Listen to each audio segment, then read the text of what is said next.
And then when I got married, my nickname was Sat, but my husband is a teacher and his nickname was Sat too. And we started getting our journalism staffs together and it would get confusing because they'd be like Sat and we'd be like, what? And so then my students added the J.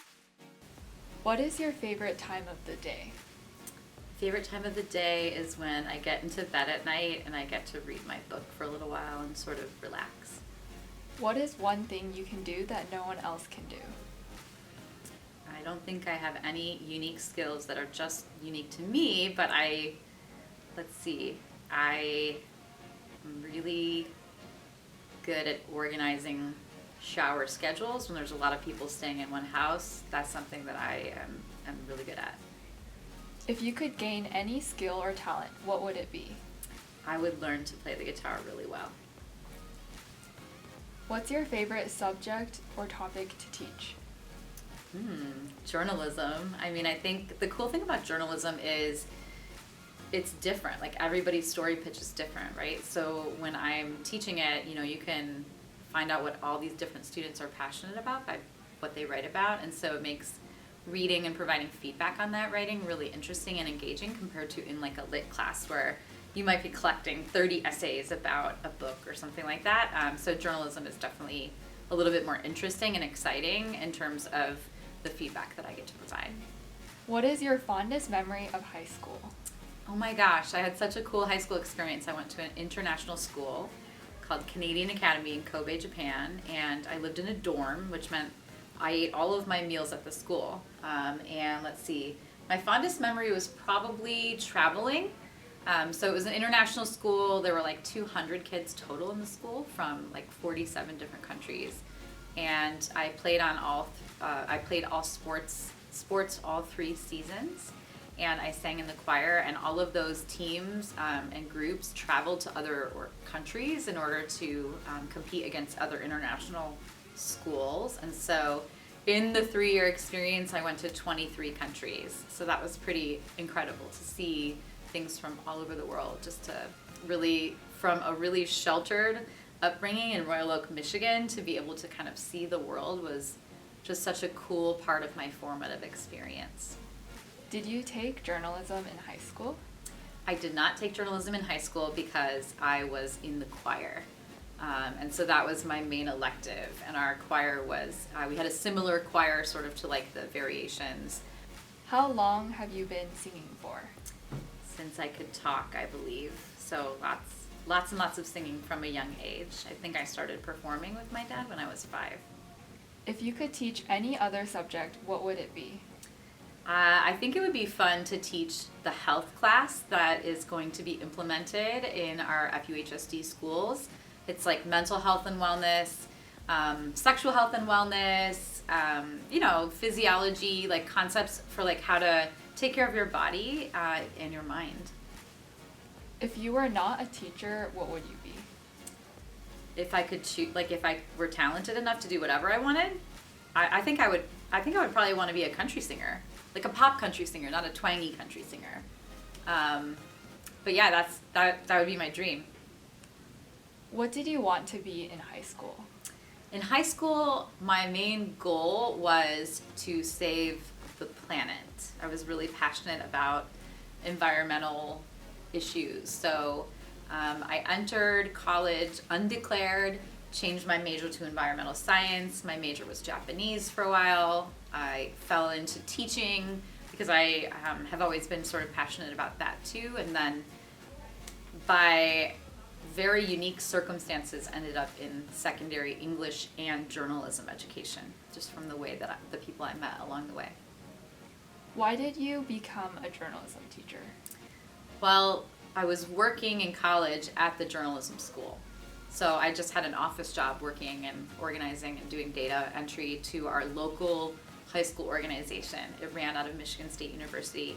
And so the woman who I worked for was like, you should get a journalism degree. If you're going to teach English, you should also get a journalism degree so that you can teach, newspaper, yearbook. And I was like, oh, that sounds kind of cool. I'll do that. And so the cool part about it was that the journalism offering at my school was journalism advising. So how to advise publications, the focus was more on that. I did take, beginning writing, history of journalism, press law and ethics and all that stuff.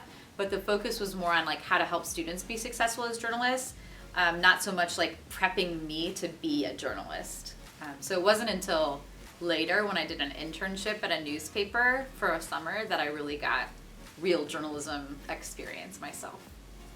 What is your proudest moment as a teacher? Oh my gosh. That's really tricky. I think I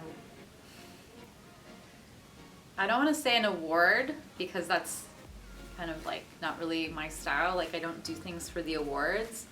But there was a really intense time when I was teaching in Michigan where I was having kind of regular run-ins with administrators about content that was they saw as maybe inappropriate for the high school audience, and we have different press laws in Michigan.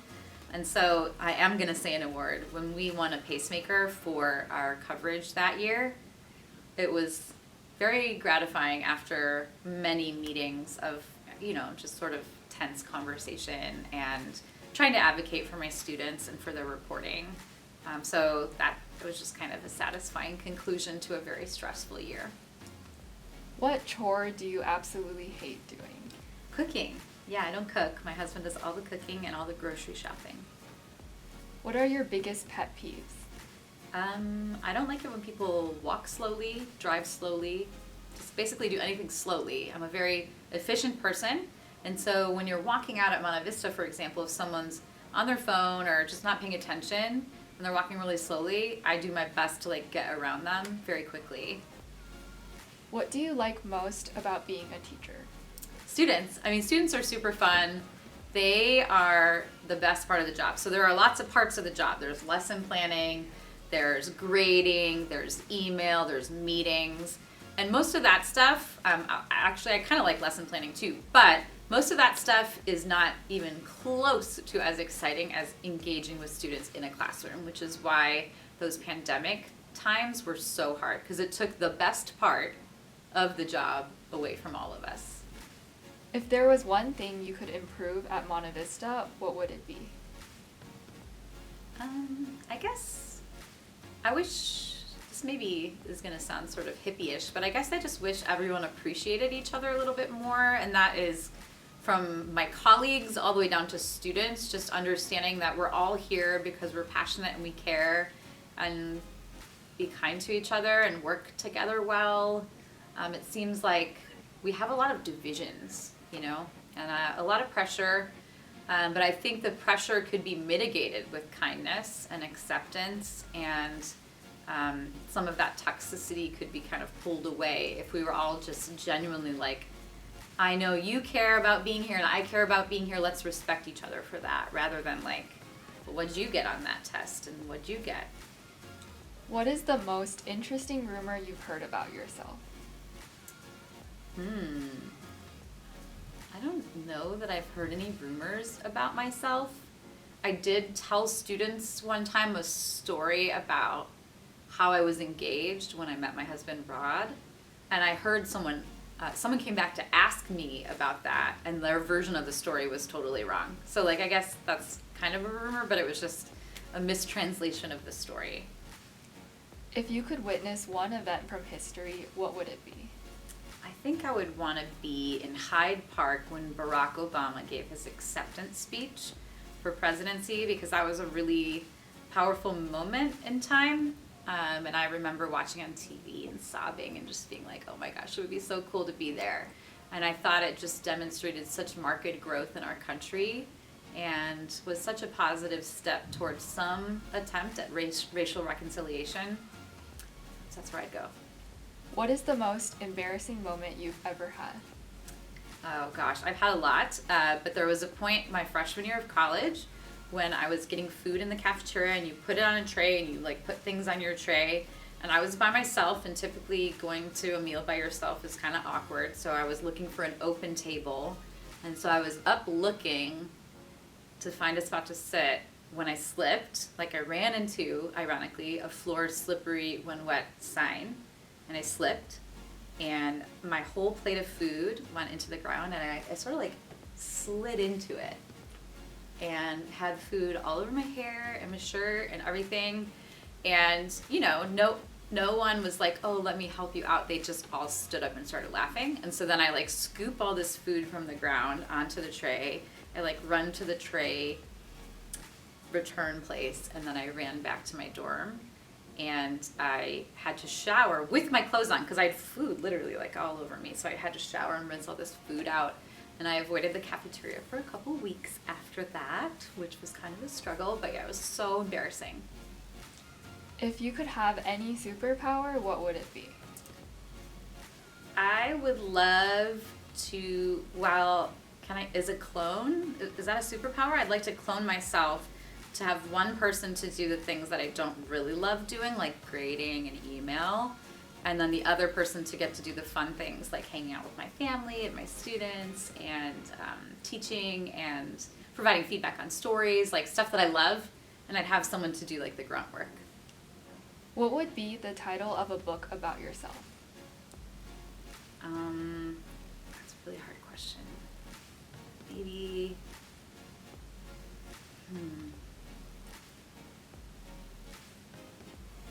I'm not good at thinking of something like that. So enjoy the moment.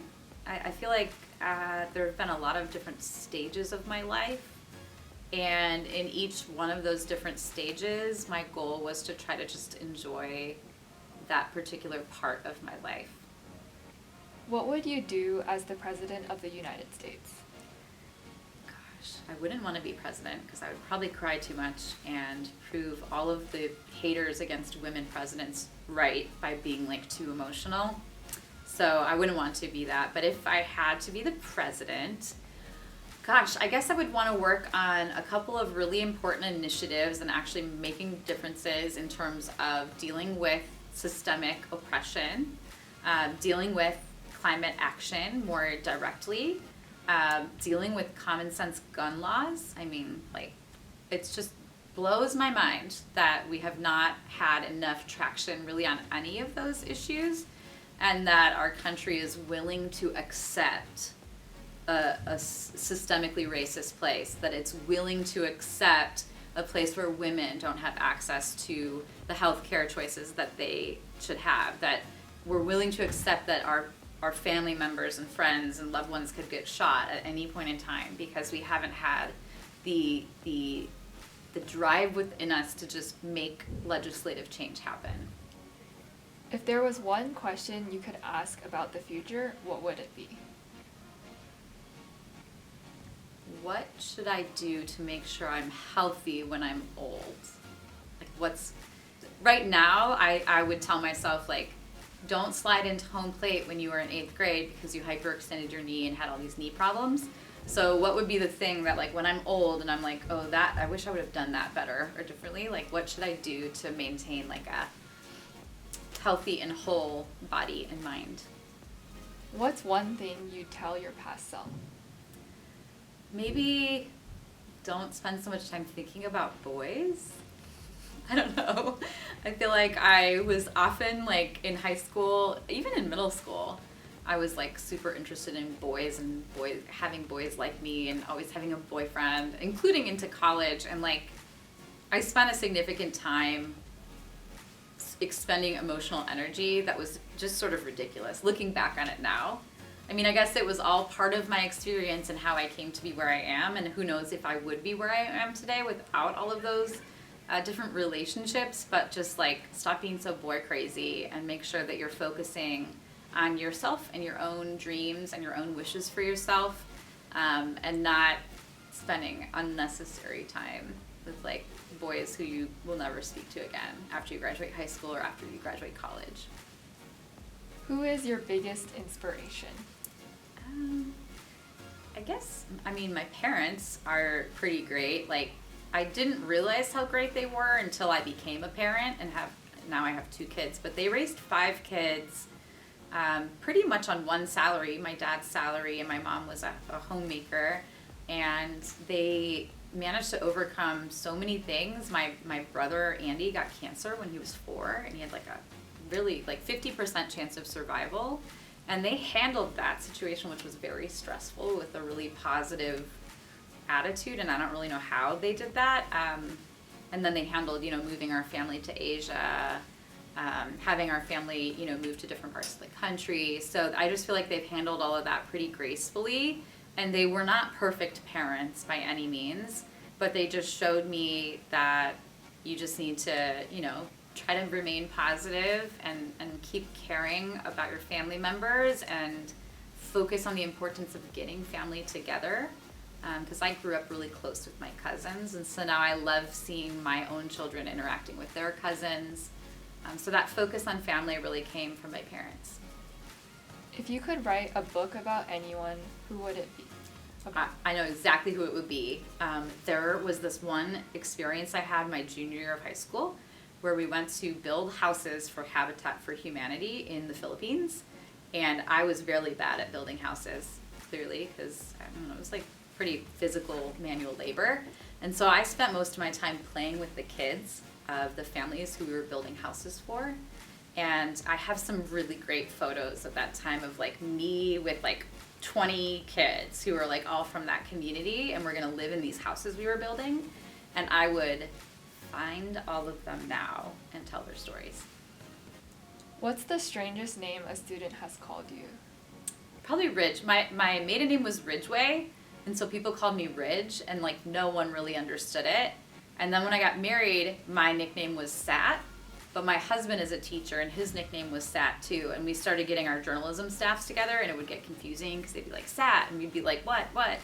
And so then my students added the J to the Jsatt. But my maiden name, Ridge, whenever my students called me that and other people were around, they were like, what the heck? So I think that was probably the weirdest one. What would you do with $10 million? I would buy a house, and I would figure out a way to help someone who is like in need. So like, let me think.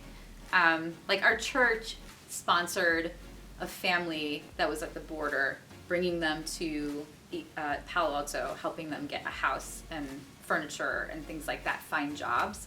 So I would try to find someone specific that I could actually help and develop a relationship with. And so I think that would probably be my goal. I would also buy a Tesla, I think. I really want a Tesla. I have a hybrid EV car, and I don't know, I think it would be fun to have like an all-electric car. What is the first thing you do after work? Well, probably more work. I have a hard time leaving. I try not to leave until all of my main, most urgent items are done, but sometimes that means leaving at 6 or 7 o'clock. So I try to leave in enough time to get home for my family around 5:30. And then I'm a pretty intense introvert. And so at the end of the school day, I'm really, really tired from engaging with people all day. And so I usually will get my book and I'll go sit on my couch, and my dog will come sit on my lap. My husband's cooking dinner. Remember, I hate cooking. I do the laundry, he does the cooking. And I just read and try to like decompress. And if some days I come home and I don't even have the capacity to read, I literally go home and lay in my bed like in the fetal position in silence in the dark for 15 minutes, and it just recharges me, and then I'm ready to engage with my own family, because I don't want to give all I've got at work and then have nothing left for my husband and my own kids. What is something you wish you knew as a 16-year-old? I guess like maybe be more open-minded and willing to experience new things. I think I got to do a lot of traveling when I was 16, but there were times where I wasn't really appreciating it. Like, oh, Mom and Dad, you're gonna take us to the Louvre? Boring. Like I was like a teenager. I didn't want to go do like art museums or history museums or things like that.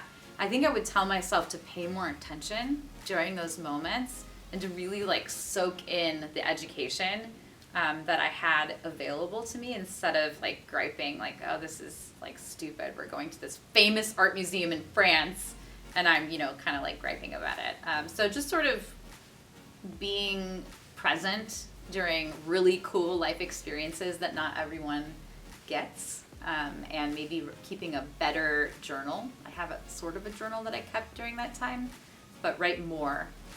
What is one thing you want to do before you die? think it would be really cool to travel with my family. I'd also like to write a book. What is your favorite word? Maybe eclectic. It just has kind of a funny sound to it. What was the last book you read? Our Missing Hearts by Celeste Ng, which is so fabulous because it's a story about so many relevant things that are happening in our society today. And I think, it addresses sort of AAPI hate. It addresses movements like the Black Lives Matter movement, the importance of reading and books and access to information. Because in this dystopian society in the book, they're trying to suppress that by not allowing people to read certain books. It also has like age-old things about like how challenging it is to be a parent and how it's hard to be a good friend. So I think everyone should read it. What is your guilty pleasure?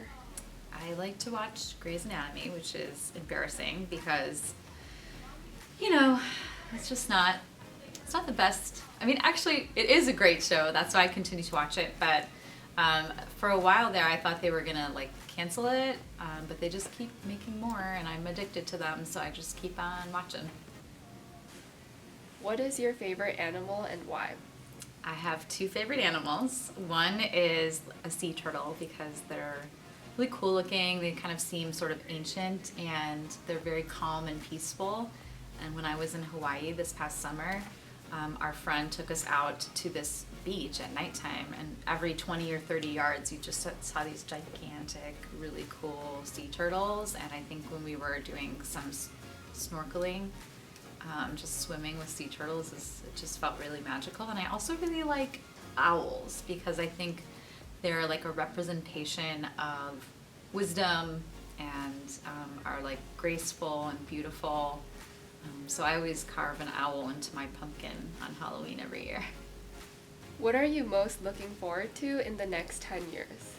I think watching my kids grow as people is the most entertaining. And right now, Micah is 11 and Jonah is 10, and they're sort of becoming their own people. And they're so funny and they are so talented. So it's really fun to kind of watch them grow and navigate who they are as people. And so I think that's the thing I'm probably most looking forward to, is just how will the next 10 years go, and what will they be like? I can't even imagine. Michael will be 21 and Jonah will be 20. They'll be like full-grown adults. So What book do you recommend to others? My favorite book of all time that I started reading one evening on a Sunday evening and didn't stop until I finished, and it was early the next morning, is A Thousand Splendid Suns by Khaled Hosseini. And I just think it's a beautiful story. It's tragic. Historical fiction about the plight of women in Afghanistan, and it's just like gut-wrenching and beautiful. What is your favorite song right now? I don't know my favorite song right now. Let's see. According to my Spotify Wrapped, it's Wide Open Spaces by the Dixie Chicks. What product would you stockpile if you found out it wasn't going to be sold anymore? I think I would stockpile spearmint chapstick because I have an addiction to it. What was the last thing you purchased? The last thing I purchased was lights for the Christmas tree in this classroom. If you could meet any person, dead or alive, who would it be and why? Oh man, that's tricky. I love Michelle Obama, so I'd want to meet Michelle Obama and just get some insights from her. She's on this book tour right now, and I would love to go see it. But anyway, she just seems really poised and charismatic and engaging, and I would pick her brain about what people could actually do to make a change in terms of the political sphere. If you could change your name, what would you change it to? I kind of like my first name, Julia. My middle name is June, which is my grandma's name, and I like that too. I think I would just change Satterthwaite because it's so long and cumbersome. I would go back to my maiden name, Ridgway, and make everyone in my family, including my husband, take my maiden name. What is your favorite cuisine? Italian food is definitely my favorite. I like all kinds of pizza, pasta, lasagna, So that's definitely the thing that is the most exciting to me when we get to eat that at home. Do you believe aliens exist? Yes, I definitely think aliens exist. We have a very small portion of the universe that we are aware of, and maybe we're the aliens. What is your favorite holiday? My favorite holiday growing up was probably 4th of July, because I would go to my grandparents' house on Harson's Island, which ended up being where my husband and I got married. And we had a pool and a hot tub and boats, and we would do water skiing and tubing, and it was all the cousins would stay. And so that was definitely like my favorite holiday, because also my birthday is July 6th, so I got to celebrate my birthday during that 4th of July weekend. So I think that's my favorite. I just now, as like an older person, don't love the firework aspect of the holiday. I love that it's summer, I love that it's near my birthday, but I just think fireworks are a waste of money, and they are really traumatizing to certain people, like veterans or dogs get like shakes when the fireworks are going off. So I just wish that we could find a better way to celebrate.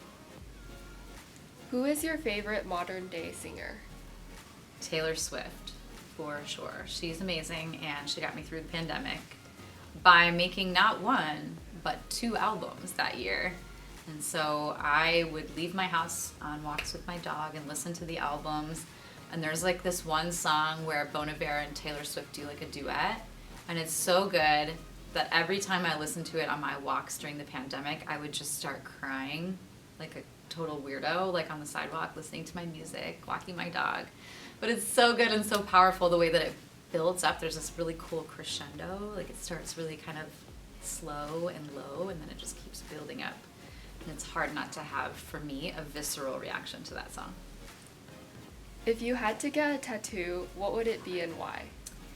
I'm going to get a tattoo very soon, right here, and it's the initials of my 2 girlfriends, Miss Gould and Miss Nava, and myself. We're pretty close friends, and we go on trips together. And one of our first trips several years ago, we went to Inverness, and Miss Gould sketched this like logo for us that includes all 3 of our initials, and it kind of looks like a little fox. And they already have the first part of that tattoo done, but we're going to go together hopefully as soon as the tattoo artist is available, which she's apparently booked months in advance. So whenever we can book her, the 3 of us will kind of get that finished version of the tattoo. What is the most valuable lesson you've learned in your life?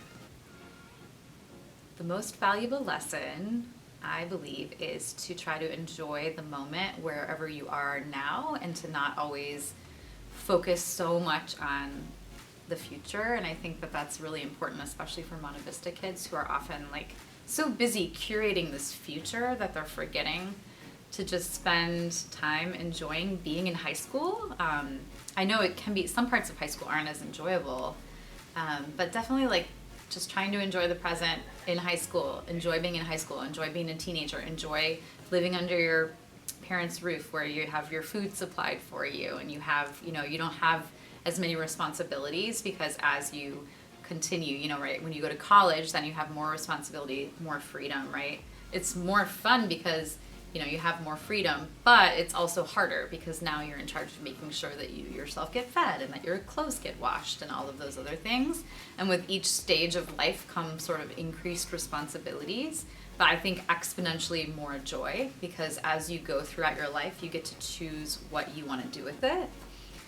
Whereas in high school, like everyone has to take all these classes, right? And then in college, you're like, what do I want to study? You get to study what you want. Then maybe you get a career and you get to kind of do what you want. Then maybe if you want to, you choose a life partner. And then perhaps if you want to, you have kids, right? So if you're always thinking about what the next thing is you have to do in order to be happy, you're going to miss the moment of just like, what is so cool about today, right now? What can I do today to really enjoy this day? How would you want to be remembered? As a teacher, your goal is to try to spread like kindness and compassion. Like to me, that's more important than actually even like the curriculum. Like if you can teach people to be good to each other. And so that's what I hope for my own personal children, and for my friends and family, and for my students, just that They hopefully will see me as someone who is kind to others, and perhaps that will inspire them to also extend that grace to other people in their lives as well. What is the most valuable lesson that your students taught you? My students teach me things all the time, from like tech focused skills all the way to like major life lessons. But I think the thing that I like the best about working with my students is that they're super funny, and they have a really good sense of humor. And so they've kind of taught me the importance of like laughing often, both at yourself and with yourself, in different instances, and that it's okay to fail and then to kind of laugh about it. So I think students are genuinely like some of the funniest people that I know, and so I spend every day have a point in time where someone just makes me laugh, and so that is a lesson and a gift from the students. Okay, yeah, that was all the 50 questions. Woo! Thank you.